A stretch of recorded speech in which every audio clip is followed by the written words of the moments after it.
Poutine here wants to teach you how to use clicker training during a cat introduction. Poutine has 4 things to teach your cats that will be really useful for an introduction and how to use each of them. He also has 2 secrets to share with you at the end. Thank you, Poutine. What a guy, always looking out for others. We're going to start with what behaviors to train, and then we're going to cover how to use each of them. You need to train your cats separately ahead of time in order for clicker training to work for this process. Regardless of how far along in the introduction process you are, you could start this at any point. But the earlier you start, the better, because the more times the cats repeat the behavior, the better off they're gonna be. It also may prevent you from having a bunch of setbacks. Everything I teach you, well, everything Poutine teaches you, will make sense once we get further along, so roll with me on this. We're going to start with a behavior called targeting using a target stick because it's very versatile and a flexible behavior that can be used in a lot of different ways. It also happens to be very easy to teach a cat. All you need for it is obviously your cat, a target, a clicker, and treats or another reinforcer. For introductions, it is easier and more effective to use a retractable target stick for this because it gives you more options of how to use it later in the process. The behavior you are targeting is the cat touching their nose to the target. You teach this by presenting the target to your cat, waiting for them to become curious about it, clicking right when they touch it with their nose, and then giving them a treat and removing the target. You repeat this sequence over and over until your cat gets it, which may take multiple sessions. This behavior is pretty easy for most cats, but some cats will take a little bit longer. That's totally okay. Go at the speed of your cat. If your cat paws at the target with their, well, paw, ignore it. Making mistakes is part of learning. It's okay if they aren't perfect right away. That was pretty easy, right? Now let's talk about 2 advanced versions of the same behavior. For the first variation, you present the target stick slightly further away than normal. You want your cat to succeed, so don't push them too far and put it too far away from them. Your cat may hesitate, and that's okay. Give them time to walk over to the target or lean into the target and touch it with their nose. Click like normal. As they are successful with this, you can start presenting the target ever so slightly further and further away from them. Hint for this one. If they aren't succeeding at it, you might be making it too hard. Present it slightly closer to them. Increase the distance a little bit slower as you're working on going up on the distance. Variation number 2. Present the target stick slightly further away than you normally would. As your cat approaches, move it a few inches and then stop moving the target. Let them touch it like normal, and then click when they touch it with their nose and give them a treat. Much like variation 1, as they succeed, move it further so that they have to go ever so slightly further to touch the target, always allowing your cat to be successful. Notice how many times I am repeating that. That's targeting and 2 variations of it. Once again, I'll go over how to use it a little bit later. Next, let's talk about targeting. Okay, we're talking about a different kind of targeting. This is not exactly the same thing as before. This time, your cat is using their paw and we're teaching them to high five. No, high five is not just a fun party trick. You have 2 ways of teaching this. Option 1 is great for cats that like to crawl all over you. Thank you for joining us, Poutine, for your video that you're leading about training cats. Finally joins us. Grab your clicker, treats, and hands. I guess you don't really need to grab your hands though. Place one hand in your lap, on your leg, or somewhere that your cat is likely to step. For Poutine, it would be on my desk. Wait for your cat to walk over and step on it.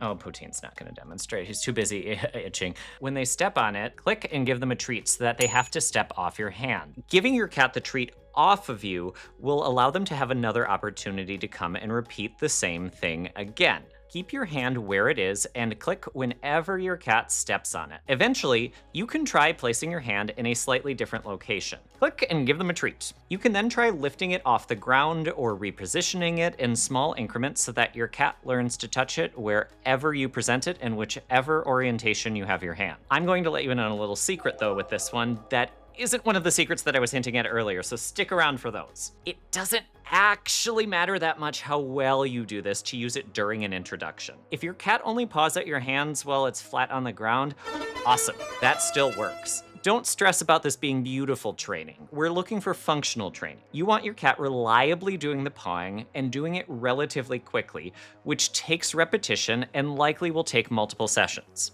Option 2 is for cats that don't paw or catch on right away to the behavior. Different cats need different things. This one needs a clicker, treat, cat, hand, and some sort of flat-ish object. The flat object is going to be used to teach the cat to touch it first with their paw. Sticky notes, washcloths, index cards, or gloves or mittens can work really well for this. Place the object on the ground and wait for your cat to touch it with their paw. Click and give them a treat. Away from the object. You want them to fully take their paw off of the object at this point. Again, the reasoning being that you want them to have another opportunity to put their paw back on the object. It's okay if they don't immediately touch the object. Sometimes cats can be like, what is this? And it takes them a bit to decide to be like, I'm gonna just...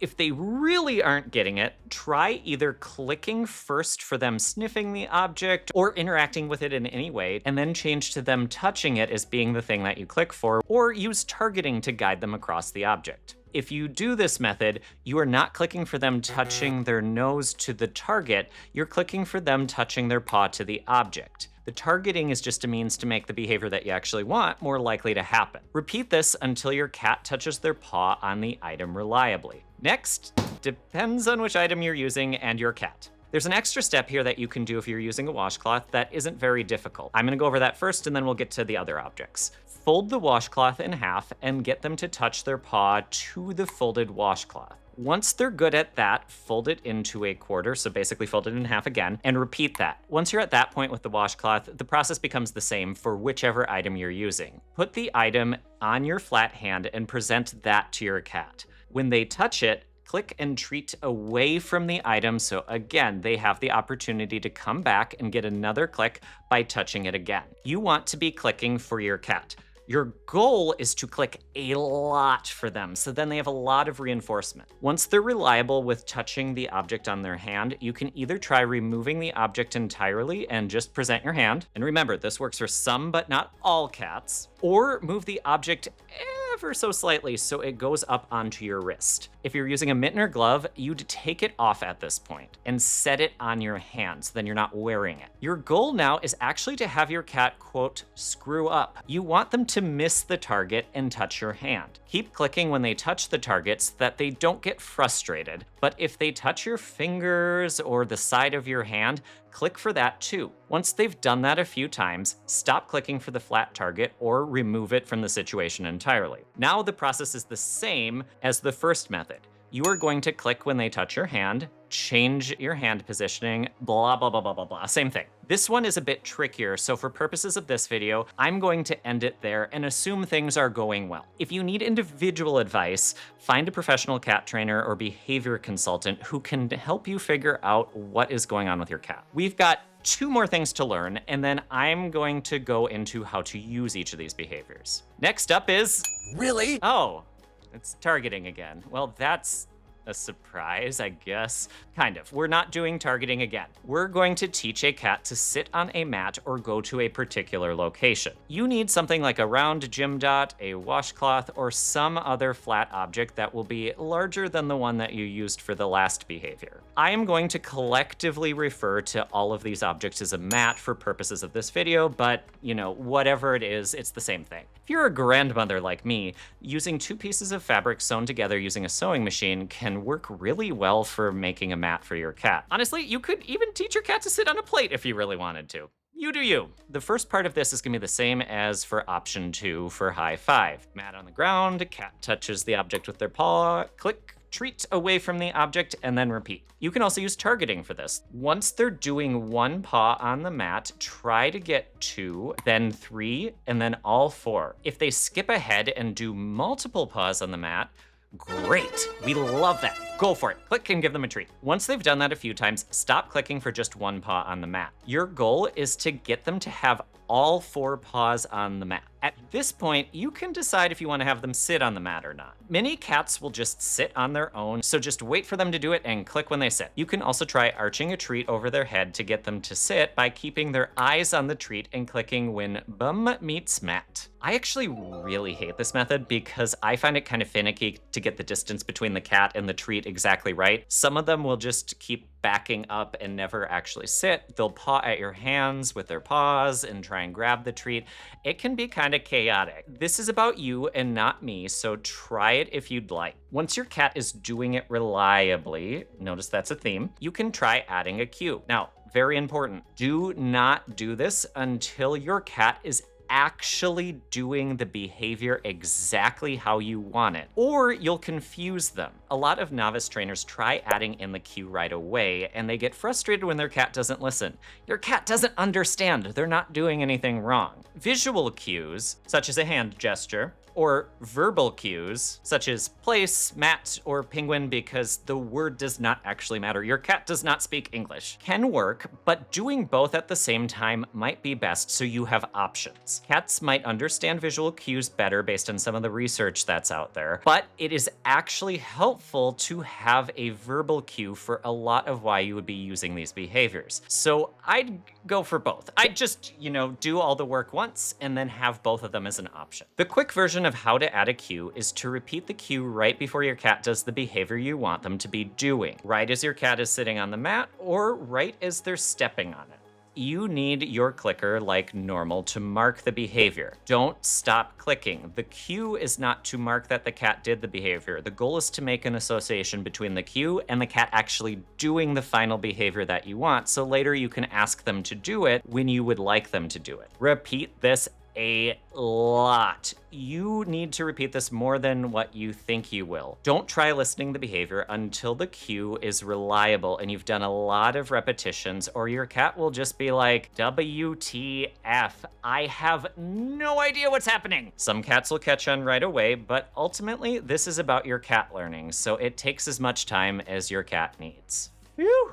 This has been a lot. We're on behavior 4, and then we're going to talk about how to use each of these behaviors, and then secret time. This one is a pattern game from Control Unleashed by Leslie McDevitt, so shout out and all credit to her for developing it. It's called Super Bowls. It does involve bowls, so you'll need small dishes like what you'd use for soy sauce, and a clicker and treats, and obviously your cat. Small plates or really a lot of other objects can work for this too, so don't get stuck up on the bowl part. You can use 2 bowls to play the game, but for purposes of getting started, I usually recommend my clients start out using 3 or 4 because then your cat gets the whole pattern. It prevents work later if you need to add in another bowl. Plus, it gives you a little bit of more control as we're doing this for the introduction process. I will demo this with 4 bowls. I also have a full video that goes into more depth if you need a little bit more instruction on how to play this game. Get the bowls set up in a row. To start out, make it so that they're not that far apart, so it's easy for your cat to learn how to do this, because remember, we want them to succeed. They should be good at this. To start the game, your cat gets a free treat in the bowl for just being cute. Don't click, as they haven't actually done anything that you want them to do. They just get the treat. Put it in the first bowl. It has to be the first bowl. Do not put it in bowl number 3. That would be silly. And if you're using a goopy treat like a churro, a small dab of it functions the same as a single crunchy treat. So just imagine dab of treat instead of treat. Let your cat eat the treat, and when they're done, they'll likely look up at you because more snacks. Yes, snacks, give me the snacks, human. The behavior you are clicking for is going to be your cat looking at you, so you click when they look at you. If your cat doesn't do this, I have a workaround after I explain the game, so we'll save that. Because you clicked, your cat gets a treat, but the treat goes in the second bowl, not the first one. Your cat will walk over, eat the treat, and when they look up at you again, you click and put the treat for that click in bowl number 3. Cat will look up at you, you click, they get the treat in bowl number 4, which is the end of the line in this example. Let them eat, and then when they look up at you again, you click and you put the treat in bowl number 3. You are going to repeat this pattern by going back to bowl number 2, bowl number 1. Basically, every time your cat does the behavior, you put the treat in the next bowl each time until you reach the end, and then you turn around and go in the other direction. You don't skip and go to the first bowl or the 4th bowl when you reach the end of the line. You turn around and go through all of the bowls. If your cat isn't looking up at you, you can click for something else. In some ways, it kinda doesn't matter what it is as long as it's consistent. You don't actually need them to look up at you and make eye contact either. You can just click if they look at your feet. There is an advantage in this case to your cat focusing on you, but for some purposes you can use this without your cat actually looking at you and just sitting. Great, we've got all 4 of our behaviors trained. So, why the heck did Poutine have you teach your cats how to touch their teeny tiny precious noses to a ball on a stick, or any of these other behaviors? Let's go over how to use these, and then the big secret I'm leaving you in suspense about. Everything I had you train your cat to do can be used in multiple different ways. All of these behaviors can be either used to fix a problem or prevent a problem during the reintroduction process. I can't possibly go over the specifics that would apply to every cat introduction. This is general and this isn't supposed to be individual advice, but I'm going to go over a few very common uses. You may have to think a little bit about your own specific situation and how to apply some of these. Think about what you are trying to accomplish and if the behavior would help you accomplish one of those goals. One of the biggest problems I see people run into during an introduction is that their cats will just bolt at one another or get a bit too close to the other one, especially once they're at the point where the gate is removed between the cats. You can use all 4 of the behaviors I covered to help with this because they all each have the cat do something instead of running at the other cat. We call this an incompatible behavior. Your cat can't be playing Super Bowls going back and forth unless the Super Bowls are leading them to the other cat, which don't do that, and be running at the other cat. Those are impossible to do at the same time. After your cat repeats things enough, they'll learn that when the other cat is around, not running at them is rewarding. It does require repetition, so don't expect this to work immediately. For things like high five or even targeting, you can just have your cat keep high-fiving from really far away from the other cat. It serves the same purpose. For mat training, keep the mat really far away and cue the cat to go to the mat. Super Bowls and targeting are a little bit more nuanced, where a cat moving towards the other cat may be threatening early on, so you really don't want to have your cat walk towards the other cat. You want them to walk parallel to the other cat, so back and forth so they don't approach. Later, you can have them walk past each other or encourage the cats to gradually walk away from each other. In some cases, you may need to have them go diagonally to help the other cat feel comfortable with the cat walking at them partially. Again, this gets complicated. There are a lot of ways you might use this. You'll notice I haven't mentioned one thing, and that's training the cats to walk towards each other. A lot of people focus on having the cats get really close to each other, but that's not actually what you want to do. It's harder for the cats to learn to walk away from each other,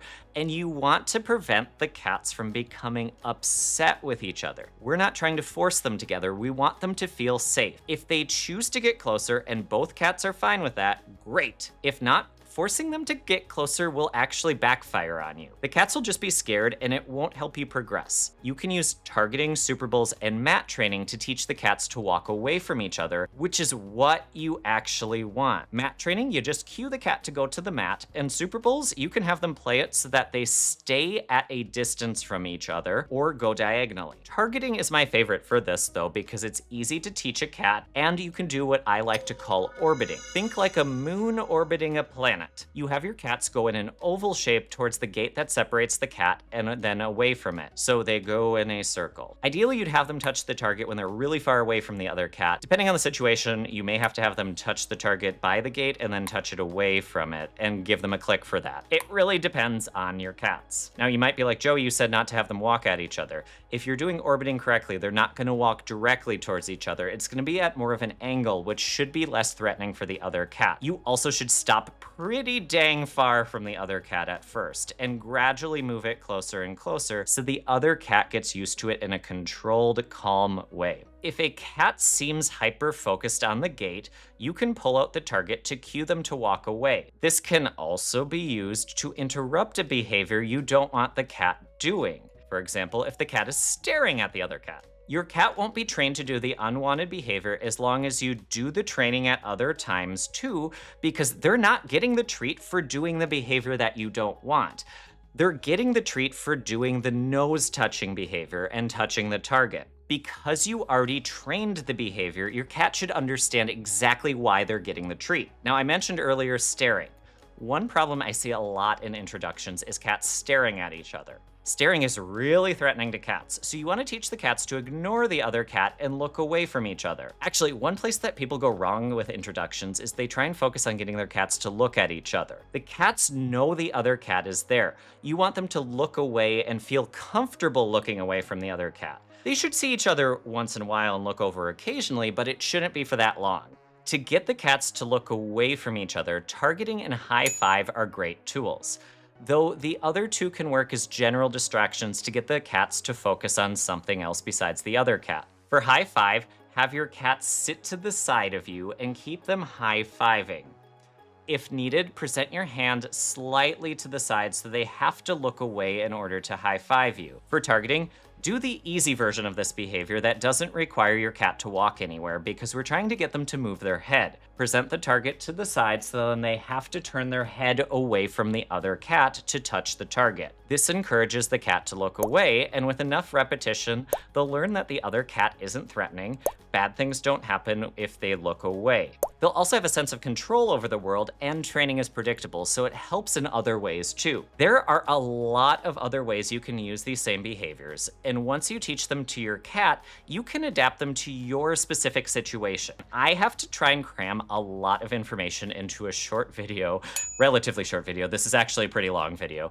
And I can't possibly go into every situation because it really does depend on your individual cats. But hopefully you have some ideas before we get into the secret to making this work. At this point though, you may be wondering, Joey, don't you always say not to feed cats near each other? How the heck can I do this without treats? Yes, feeding cats near each other or just tossing treats at them like a vending machine isn't effective or a good idea. We're moving away from that advice. However, there are always exceptions and a lot of nuance. This is a situation where nuance matters. Training is a situation where treats are okay, so you can use treats as part of training during introductions, as long as you are only giving the cats treats if they do a specific behavior. That part is the key. They need to get the treat for doing a behavior that they understand and already know. Training works because the focus isn't actually the treats or the food. That's not the actual benefit.